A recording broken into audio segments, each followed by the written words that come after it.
পুরনো স্কুল থেকে যে টেস্ট পেপার দেওয়া হয়েছিল অন্য বছর, সেই টেস্ট পেপার থেকে কিছু এমসিকিউ প্রশ্ন বাংলা বিষয়ে আলোচনা করা হবে। তাই তোমরা দেখতে থাকো। তোমাদেরও যখন জানুয়ারির মাঝামাঝি যে স্কুল থেকে টেস্ট পেপার দেওয়া হবে, সেই এইভাবে বেশিরভাগ টেস্ট পেপারের প্রশ্নগুলো অনেক মিল থাকতে পারে, তাই তোমরা জেনে রাখো। তো শুরুতেই আমরা চলে আসছি এমসিকিউতে। বুড়ো মানুষের কথাটা শোনো। বুড়ো মানুষ হলেন জগদীশবাবু, অপূর্ব, গিরিশ মহাপাত্র, নিমাই বাবু। সঠিক উত্তর নিমাই বাবু। তিনি এখানে তাকে বলা হয়েছে বুড়ো মানুষ। তো তারপর যেগুলো এখন সিলেবাসে রয়েছে সেই প্রশ্নগুলোই বলা হচ্ছে, কারণ তোমরা সকলেই জানো তোমাদের সিলেবাস চেঞ্জ হয়েছে বিশেষ কারণে। বাবু কুইল ডাইভার্স বলতে Lord Curzon, Lord Dalhousie, Lord Minto, Lord Wellesley. তো বাবু কুইল ডাইভার্স কথাটি বলতেন লর্ড কার্জন। একটু তারিফ করলেন জগদীশবাবু, দোকানদার, সন্ন্যাসী, মাস্টার মহাশয়। বিরাগী বেশি সরি বন্ধুরা, এক্ষেত্রে দয়ালবাবুর লিচু বাগানে পুলিশ সেজে ছিলেন এখানে হরিদা, তাই তার সেই পুলিশ সাজ এতই সুন্দর হয়েছিল, তাই প্রশংসা বা তারিফ করেছিলেন মাস্টার মহাশয়। তারপর যেটি মিল রয়েছে বর্তমান সিলেবাসের সাথে, আফ্রিকা কবিতাটির উৎস পত্রপুট, প্রান্তিক শিশু মানসী। সঠিক উত্তর পত্রপুট। উত্তরীলা বীরদর্পে অসুরারি রিপু অর্থাৎ অসুরদের শত্রু, রামচন্দ্র, রাবণ, লক্ষণ, ইন্দ্রজিৎ। সঠিক উত্তর ইন্দ্রজিৎ বা মেঘনাদ। তারা স্বপ্ন দেখতে পারল না, তারা হলো দেশভক্তরা, সাধারণ মানুষরা, সৈনিকেরা, শান্ত হলো দেবতারা। সঠিক উত্তর শান্ত হলো দেবতারা। এ মায়া পিত বুঝিতে না পারি বাক্যটি হলো, আচ্ছা এটা আমাদের সিলেবাসে নেই তাই ছেড়ে যাচ্ছি। মৌরাক্ষীর ব্যাসবাক্য হবে অক্ষী মৌরের ন্যায়, মৌরের ন্যায় অক্ষী, অক্ষীর ন্যায় অক্ষী যার, মৌরের অক্ষী ন্যায়। এটি বহুব্রী সমাস। মৌরের অক্ষীর ন্যায় অক্ষী যার। ক্ষুদ্র শাখা প্রশাখা কোন সমাসে উদাহরণ? তৎপুরুষ কর্মধারা বহুব্রী অবৈভাব। সঠিক উত্তর অবৈভাব। ছেলেরা মাঠে বল খেলে নিম্নরেখ পদটি, এই যে সম্ভবত এখানে মাঠে বল, এখানে নিম্নরেখ অংশ কর্তৃকারক, কর্মকারক, করণকারক, উপাদানকারক। তাহলে করণকারক। অনুসর্গ এক প্রকার। খুব গুরুত্বপূর্ণ এই প্রশ্ন, তোমরা এই প্রশ্নের সম্মুখীন হয়েছো বা জেনেছো। বিশেষ্য বাক্য, বিশেষণ পদ, ক্রিয়াপদ, অব্যয় পদ। তো সঠিক উত্তর অব্যয় পদ। তারপর যেগুলো রয়েছে, লেখক সুন্দর লেখেন। রেখাঙ্কিত পদটি হলো সমধাতুজ করণ, নিম্নরেখ কর্তা, প্রযোজক কর্তা, সমধাতুজ কর্তা। সঠিক উত্তর সমধাতুজ কর্তা। আমরা পরবর্তী আরও একটি স্কুলের পেজে চলে আসবো, সেক্ষেত্রে তোমরা এর এমসিকিউগুলো জেনে নাও। তো তোমাদের এখন যে সিলেবাসের সঙ্গে যেগুলো মিল রয়েছে সেইগুলোই কেবলমাত্র বলা হচ্ছে, অন্য প্রশ্নগুলো এড়িয়ে যাচ্ছি বা আমরা বলছি না বা তোমরাও পারবে না। শ্রী তপন কুমার রায়ের যে গল্পটি সন্ধ্যাতারা পত্রিকায় প্রকাশিত হয়েছিল, প্রথম দিন, দ্বিতীয় দিন, তৃতীয় দিন, চতুর্থ দিন। প্রথম দিন তোমরা সবাই জানো, সপ্তাহে একদিন বহুরূপী সেজে বাইরে যান, একদিন হরিদা, দুদিন, 4 দিন, 5 দিন। সঠিক উত্তর একদিন। যাই হোক, এর পরের প্রশ্ন, অশোকে একজন কবিতাটি তর্জমা করেছেন নবারুণ ভট্টাচার্য, অঘ্রকুসুম দত্তগুপ্ত, শঙ্খ ঘোষ, বিজন ভট্টাচার্য। উত্তর নবারুণ ভট্টাচার্য।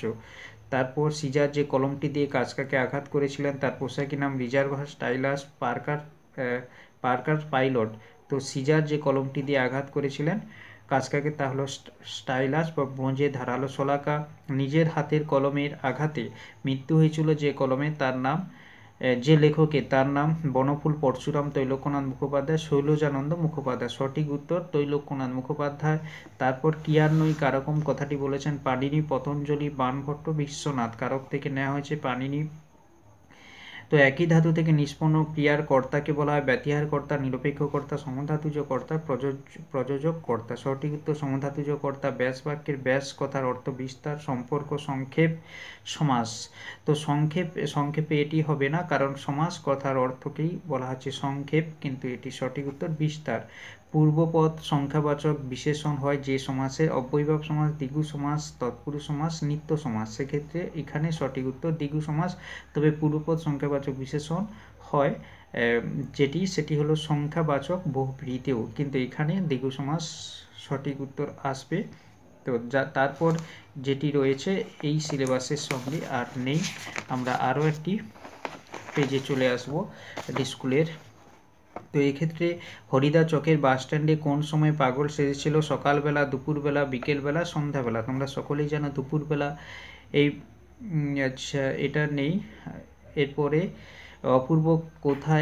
অপূর্বর কোথায় এক মুহূর্ত মন টিকিতেছিল না? বাংলাদেশে, জাপানে, চীনে, রেঙ্গুনে। সঠিক উত্তর রেঙ্গুনে। তারপর উড়িছে কৌশিক ধ্বজ, অভিষেক থেকে নেওয়া হয়েছে। কৌশিক ধ্বজ কথাটির অর্থ কুশ নামাঙ্কিত পতাকা, চক্র চিহ্নিত পতাকা, সাদা রঙের পতাকা, রেশমি রঙের পতাকা। রেশমি রঙের পতাকা। তারপর যেটা এখন সিলেবাসে রয়েছে, 4 খণ্ড রামায়ণ কপি করে একজন লেখক অষ্টাদশ শতকে কী পেয়েছিলেন? তো নগদ 10 টাকা, কিছু কাপড় আর মিঠাই, মোহর। এক্ষেত্রে সঠিক উত্তর নগদ 7 টাকা, কিছু কাপড় আর মিঠাই। বিভক্তি অনুসর্গ এই দুইয়ের বহুল ব্যবহার ঘটে যে কারককে, তা হলো করণ কারক এবং অপাদান কারক, দুটোই বিভক্তি এবং অনুসর্গ দেখা যায়। সমাস কথাটির অর্থ যাদের সমাস করা হচ্ছে সমস্ত পদ, পূর্ব উত্তর পদ, 2 বা ততোধিক পদ। সমস্যমান পদ অর্থাৎ যে পদগুলো মিলিত হয়ে সমাস করা হচ্ছে তার প্রত্যেকটিকে বলা হচ্ছে সমস্যমান পদ, অর্থাৎ এক্ষেত্রে যাদের সমাস করা হচ্ছে। তারপর প্রধানত অনুসর্গ যোগে গঠিত কারক, একটি হলো করণ, অধিকরণ, উপাদান, নিমিত্ত কারক। সঠিক উত্তর করণ কারক। তো এক্ষেত্রে নিমিত্ত কারক ও অনুসর্গ যোগে অ্যান্সারটি হবে। এরপর আমরা আরও একটি পেজে চলে আসব। সেক্ষেত্রে যেটি মিল রয়েছে বর্তমান সিলেবাসের সাথে, বিরাগী ঝোলার ভিতর যে বইটি ছিল তোমরা সকলেই জানো, গীতা, মহাভারত, রামায়ণ, উপনিষদ। সঠিক উত্তর গীতা। নবারুণ ভট্টাচার্যের তর্জমা করা অসুখী একজন কবিতাটি যে কাব্যগ্রন্থ থেকে নেওয়া, তা হলো জলই পাষাণ হইয়াছে, বিদেশি ফুলে রক্তে ছিটে, মুখ ঢেকে যায় বিজ্ঞাপনে, পাতার পোশাক, বিদেশি ফুলে রক্তে ছিটে। মাভৈ ধ্বনি তাৎপর্য হলো যুদ্ধে জয়ী হও, মাকে সর্বদা ভক্তি করো, এগিয়ে চলো ভয় না পেয়ে, এগিয়ে চলো। সঠিক উত্তর এগিয়ে চলো। এটি তোমাদের প্রলয় উল্লাস কবিতায় রয়েছে। দাঁড়া ওই মানহারা মানবীর দ্বারে, মানহারা মানবী বলতে বোঝানো হচ্ছে বিশ্বমাতাকে, ভারতবর্ষকে, ইউরোপীয়কে, আফ্রিকাকে। সঠিক উত্তর আফ্রিকাকে। অনেক ধরে ধরে টাইপরাইটারে লিখে গেছেন একজন, তিনি হলেন শৈলজানন্দ, তৈলক্যনাথ, শরৎচন্দ্র, অন্নদাশঙ্কর রায়। সঠিক উত্তর। তো অনেক ধরে ধরে টাইপরাইটার লিখে গেছেন অন্নদাশঙ্কর রায়। তারপর যে প্রশ্নগুলো রয়েছে আমরা জানবো। তো এক্ষেত্রে জেনে নাও, বারবার কোনো বিষয়ে বর্ণনা। আচ্ছা, এটা তোমাদের সিলেবাসে নেই। নিচের কোনটি অনুসর্গের দৃষ্টান্ত? তো সেক্ষেত্রে চে, তে, টি এবং ইয়েছি। সঠিক উত্তর চে। আমরাই বুঝি ক্ষমা করব বিদ্রোহিণীকে, বিদ্রোহিণী হলো নিমিত্তকারক, কর্মকারক, কর্তৃকারক, সম্বোধন পদ। যেহেতু এখানে বিদ্রোহিণী বলে কাউকে সম্বোধন করা হচ্ছে তাই এটি সম্বোধন পদ।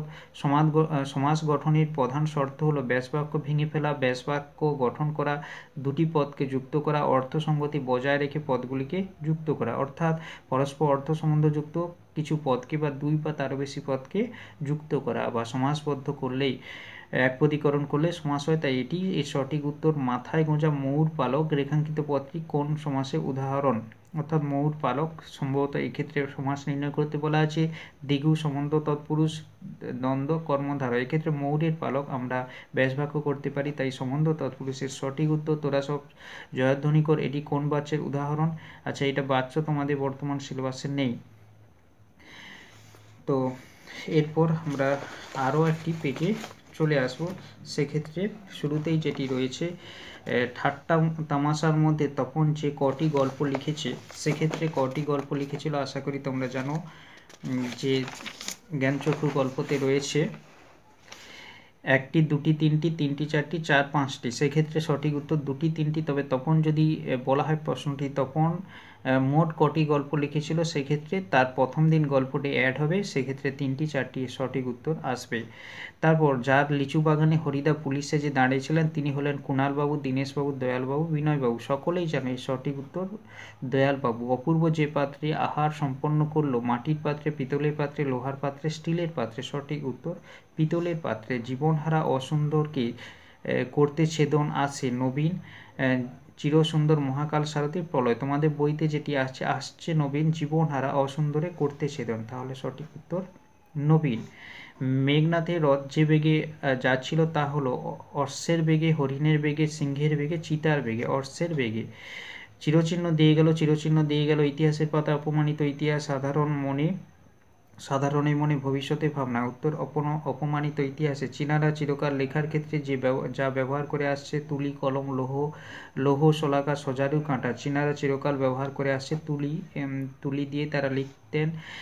এরপর লেখকের কেনা প্রথম ফাউন্টেন পেনটি ছিল সোহান শেফার্ড পাইলট এবং পার্কার। তিনি জাপানি পাইলট নিয়ে এসেছিলেন। তারপর যেটি রয়েছে, শীত গেলে বসন্ত আসে। রেখাঙ্কিত পথটি অনুক্তকর্তা, নিরপেক্ষকর্তা, প্রযোজককর্তা। সঠিক উত্তর এখানে নিরপেক্ষকর্তা, কারণ এই গেলে অসমাপিকা ক্রিয়ার এখানে শীত হলো কর্তা, তাই এটি নিরপেক্ষকর্তার উদাহরণ। তারপর উপনগরী সমাজটি গড়ে উঠেছে যে অর্থে, সাদৃশ্য অর্থে, সামীপ্য অর্থে, বিপসা অর্থে, পশ্চাৎ অর্থে। তো সাদৃশ্য অর্থে কোনটি নিত্য সমাসের দৃষ্টান্ত বা উদাহরণ? প্রত্যমা, গরমিল, যুগান্তর, অন্যযুগ, খেচর। যাই হোক, অন্যযুগ, যুগান্তর এটি হবে নিত্য সমাস। তো তারপর এখানে যে সিলেবাসে রয়েছে বর্তমান সিলেবাসের সঙ্গে, তা আমরা জানব। অসুখে সে কাহিল হয়ে পড়েছে। অসুখে কারক হলো অধিকরণ কারক, অপাদান কারক, করণ কারক, নিমিত্ত কারক। তাহলে অসুখের জন্য সে কাহিল হয়েছে, তাই এটি আসবে নিমিত্ত কারক। যাই হোক, তোমাদের এই কয়েকটি স্কুলের পেজের যে পুরনো টেস্ট পেপার থেকে এমসিকিউ আলোচনা করে দিলাম। তো এই প্রশ্নগুলো অন্য বন্ধুদের কাছে পৌঁছে দেওয়ার জন্য শেয়ার করো। আর কেমন লাগলো জানাতে ভুলো না। ভালো লাগলে লাইক দিও। এরকম আরও ভিডিও পাওয়ার জন্য অবশ্যই চ্যানেলটি ভালো লাগলে সাবস্ক্রাইব করে নিয়ে বেল আইকন প্রেস করো। সকলেই ভালো থেকো।